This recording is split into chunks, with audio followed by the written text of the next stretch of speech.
السلام علیکم ویورز، میں ناز شاہ آپ کے ساتھ ہوں۔ آج میں آپ کے ساتھ شیئر کروں گی کہ جب جادوگروں کے ایمان لانے کے بعد فرعونی اپنے کفر و شرک پر جمے رہے اور فرعون اس کی قوم کی سرکشی یہاں تک پہنچ گئی کہ انہوں نے حضرت موسیٰ سے صاف صاف کہہ دیا۔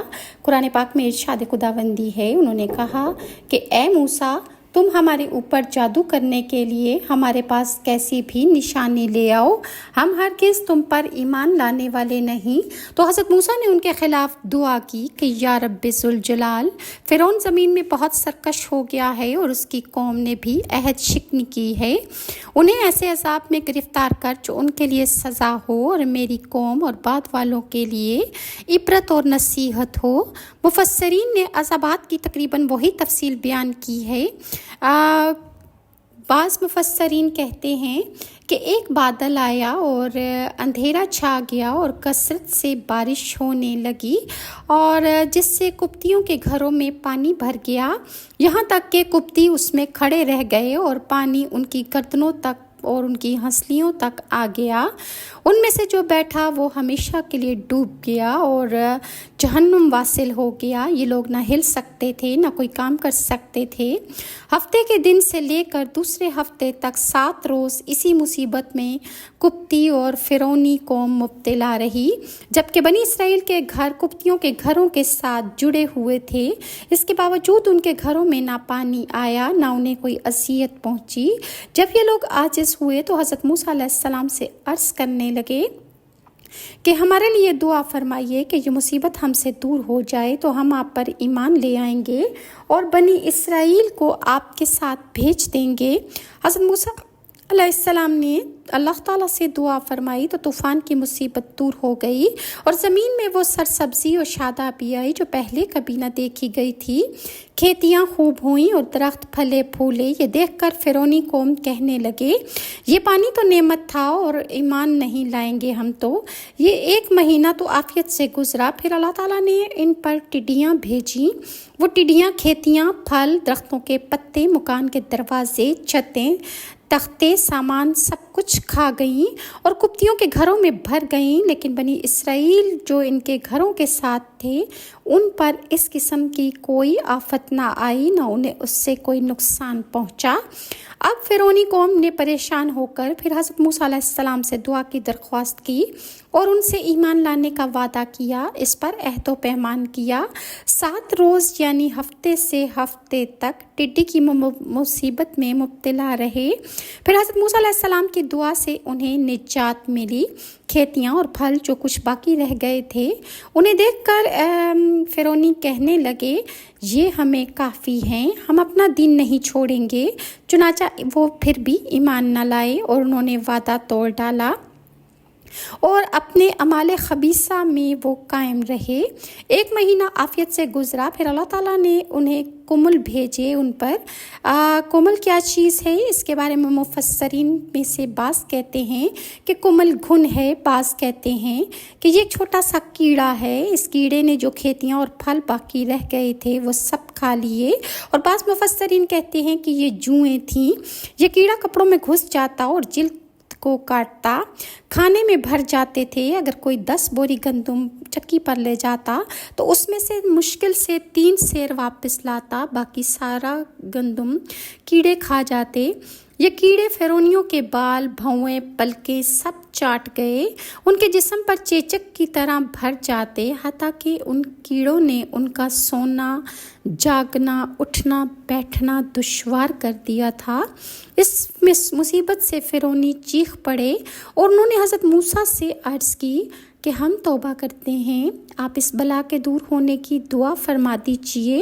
چنانچہ 7 روز کے بعد یہ مصیبت بھی حضرت موسیٰ علیہ السلام کی دعا سے اللہ نے دور کر دی، لیکن فرعونیوں نے پھر بھی عہد شکنی کی اور پہلے سے زیادہ خبیث تر عمل شروع کر دیے۔ 1 مہینہ امن میں گزرنے کے بعد حضرت موسیٰ نے دعا کی تو اللہ تعالیٰ نے ان پر مینڈک کا عذاب بھیجا اور ان کا یہ حال ہو گیا کہ ہانڈیوں میں مینڈک، کھانے میں مینڈک ان کے چولہوں میں مینڈک بھر جاتے تو آگ بجھ جاتی، اگر وہ لیٹتے تو بھی مینڈک جو تھے ان کے اوپر پھر رہے ہوتے تھے، اور حال یہ ہوا کہ ہانڈیوں میں مینڈک، ہر چیز انہیں مینڈک ہی مینڈک نظر آتے، اور ان کے اوپر بھی مینڈک سوار ہو کر ان کے ساتھ چلتے اور ان کے پاؤں میں بھی آتے۔ اس مصیبت سے فرعونی رو پڑے، حضرت موسیٰ سے عرض کی کہ اب کی بار ہماری پکی توبہ ہے۔ حضرت موسیٰ نے ان سے عہد و پیمان لے کر دعا کی تو 7 روز کے بعد یہ مصیبت بھی دور ہو گئی، اور 1 مہینہ ان کا آرام سے گزرا، لیکن پھر انہوں نے وعدہ توڑ دیا اور اپنے کفر کی طرف واپس لوٹ گئے۔ پھر حضرت موسیٰ علیہ السلام نے دعا کی تو تمام کنوؤں کا پانی، نہروں، چشموں اور ندی نالوں کا پانی اور دریائے نیل کا پانی، ہر پانی ان کے لیے تازہ خون بن گیا۔ 7 روز تک خون کے سوا پینے کے لیے انہیں کوئی چیز میسر نہ تھی، تو پھر دوبارہ حضرت موسیٰ کے پاس آئے اور دعا کی درخواست کی، اور انہوں نے وعدہ کیا کہ وہ اللہ پر ایمان لے آئیں گے۔ حضرت موسیٰ نے دعا فرمائی تو یہ مصیبت ان کے اوپر سے ٹل گئی، مگر وہ پھر بھی ایمان نہ لائے۔ اس بارے میں ارشاد خداوندی ہے، تو ہم نے ان پر طوفان اور ٹڈی اور پسو یا جوئیں اور مینڈک اور خون کی جدا جدا نشانیاں بھیجی، تو انہوں نے تکبر کیا اور وہ مجرم قوم تھی، اور جب ان پر عذاب واقع ہوتا تو کہنے لگتے کہ اے موسیٰ، ہمارے لیے اپنے رب سے دعا کرو اس عہد کے سبب جو اس کا تمہارے پاس ہے، بے شک اگر آپ ہم سے عذاب اٹھا دو گے تو ہم ضرور آپ پر ایمان لائیں گے، اور ضرور ہم بنی اسرائیل کو تمہارے ساتھ کر دیں گے۔ پھر جب ہم ان سے اس مدت تک کے لیے عذاب اٹھا لیتے جس تک انہیں پہنچنا تھا تو وہ فوراً اپنا عہد توڑ ڈالتے تھے۔ کچھ عرصے بعد اللہ تعالیٰ کا حضرت موسیٰ کو حکم ہوا، ارشاد ربانی ہے، راتوں رات میرے بندوں کو لے چلو، بے شک تمہارا پیچھا کیا جائے گا۔ اور ایک اور جگہ قرآن پاک میں ارشاد خداوندی ہے، راتوں رات میرے بندوں کو لے چلو اور ان کے لیے دریا میں خشک راستہ نکال دو، تجھے ڈر نہ ہوگا کہ فرعون پکڑ لے اور نہ تجھے خطرہ ہوگا۔ اللہ تعالیٰ کے حکم کے مطابق حضرت موسیٰ علیہ السلام بنی اسرائیل کو لے کر راتوں رات مصر سے نکل گئے۔ اسی سفر کے دوران یہ واقعہ بھی پیش آیا کہ جب حضرت موسیٰ دریا کے کنارے تک پہنچے تو اللہ تعالیٰ نے سواری کے جانوروں کے منہ پھیر دیے کہ خود واپس پلٹ آئے۔ حضرت موسیٰ علیہ السلام نے عرض کی، یا الہی، یہ کیا ماجرا ہے؟ ارشاد خداوندی ہوا، تم حضرت یوسف کے قبر کے پاس ہو، ان کا جسم اپنے ساتھ لے لو۔ حضرت موسیٰ علیہ السلام کو قبر کا پتہ معلوم نہ تھا۔ آپ نے لوگوں سے فرمایا کہ اگر تم میں سے کوئی حضرت یوسف کی قبر کے بارے میں جانتا ہو تو مجھے بتائے۔ لوگوں نے عرض کی کہ ہم میں سے تو کوئی نہیں جانتا، البتہ بنی اسرائیل کی ایک بڑھیا ہے، ہو سکتا ہے کہ وہ حضرت یوسف کی قبر کے بارے میں جانتی ہو کہ وہ کہاں ہے۔ حضرت موسیٰ علیہ السلام نے اس بڑھیا کے پاس آدمی بھیجا۔ جب وہ بڑھیا آ گئی تو اس سے فرمایا، تجھے حضرت یوسف کی قبر معلوم ہے؟ اس بڑھیا نے کہا، ہاں۔ تو آپ نے فرمایا کہ مجھے اس کا پتہ بتا دو۔ اس نے عرض کی، خدا کی قسم، میں اس وقت تک نہ بتاؤں گی جب تک آپ مجھے میری مانگی ہوئی چیز نہ دے دیں۔ حضرت موسیٰ نے فرمایا، تیری عرض قبول ہے۔ بڑھیا نے عرض کی، میں آپ سے یہ مانگتی ہوں کہ جنت میں آپ کے ساتھ اس درجے میں رہوں جس درجے میں آپ ہوں گے۔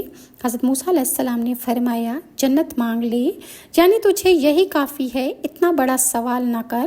بڑھیا نے کہا، خدا کی قسم میں نہیں مانوں گی مگر یہی کہ آپ کے ساتھ ہوں۔ حضرت موسیٰ علیہ السلام اس سے یہ گفتگو کر ہی رہے تھے کہ اللہ تعالیٰ کی طرف سے وحی آئی کہ اے موسیٰ، جو یہ بڑھیا مانگ رہی ہے تم اسے عطا کر دو کہ اس میں تمہارا کچھ نقصان نہیں ہوگا۔